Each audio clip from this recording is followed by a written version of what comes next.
ফুরাই না তা সত্য জননী। জানো জননী, আমরা যে বিষধর সাপ, তাই আমাদের নিঃশ্বাসে আছে বিষ। তাই জননী গো, যে আমি যাবে সমস্ত রূপকে দর্শন করবে, আর তার নিঃশ্বাস দিয়ে তোমাদের দুজনার রূপ আই করে দেবে। পেছনে যে যারা যাবে তারা তো আর কিছুই দেখতে পাবে না জননী। বেশ বাবান কঠিনা, আমি আমার বাসরের দরজাখানে খুলে দিচ্ছি, তোমরা সকলে এসে আমার রূপ দর্শন করো। বেশ জননী। তাই নাগফাঁস বানবালি আজ দানে পেয়েছিলে, নাগফাঁস বানবালি আজ দরজায় পাতিলে, নাগফাঁসে পরে নাগগণ কাজ কেন জননী, আমাদের বন্দি করলে কেন? থাকো থাক দুষ্ট নাগ এখানে বন্ধু হয়ে ভেবেছে আমার পতিকে নৈরাশ করে পালিয়ে যাবে, তাই না? না না, আমি তো তা হতে দিতে পারি না বাবা।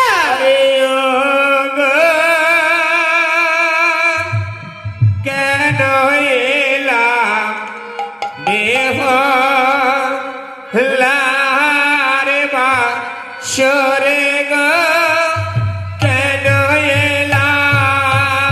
আরে ও গো, কেন এলাম? বেহুলার বাসরে গো কেন এলাম? ওই না নাগ বাজে বানি বালি দানে পেয়েছিল গো, কেন এলাম? বেহুলার বাসরে গো কেন এলাম? ওই না নাগ বাজে বানি বালি দরজায় পাতিল গো, কেন এলাম? বেহুলার বাসরে গো কেন এলাম? এবার শূন্য বাসর পেয়ে নাগন বাসরে চলিল গো, কেন এলাম? বেহুলার বাসরে গো কেন এলাম? এবার নাগ ফাঁসে পড়ে নাগন কাঁদিতে লাগিল গো, কেন এলাম? বেহুলার বাসরে গো কেন এলাম? পিঠে ছিল ঘুরিয়ে বড় ঘুরিয়ে দাঁড়াল গো, কেন এলাম? বেহুলার বাসরে গো কেন এলাম?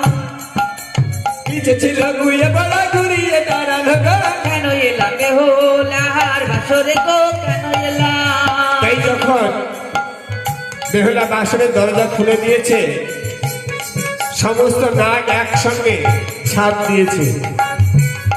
যখন সব একসঙ্গে ঝাঁপ দিয়েছে, সমস্ত নাগ ফাঁসে আটকে গেছে। আরে যে ঘুরে পড়া, ও একটা বড় চালাক, ও কখনো আগে যাবে না, পেছন পেছনে থাকবে। তা ঘুরে পড়া দেখছি সমস্ত নাগ বন্দী হয়ে গেছে। এবার যদি আমি যাই তাহলে আমিও বন্দী হয়ে যাব।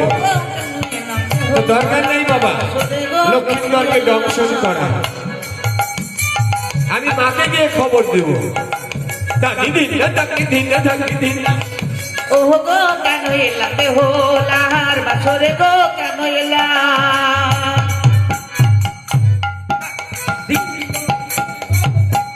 বেহুলার বাসরে গো কেন এলাম? ঘুরে বড় করিলেন কমল গো, কেন এলাম? বেহুলার বাসরে গো কেন এলাম? তখন মায়ের নিকটে যে কহিতে লাগিল গো, কেন এলাম? বেহুলার বাসরে গো কেন এলাম? শোনো শোনো মা চরণী, ও মা নিবেদি চরণী, বড় সর্বনাশ হয়ে গেল তোমার ওই লোময় কাচের বাসর ঘরে।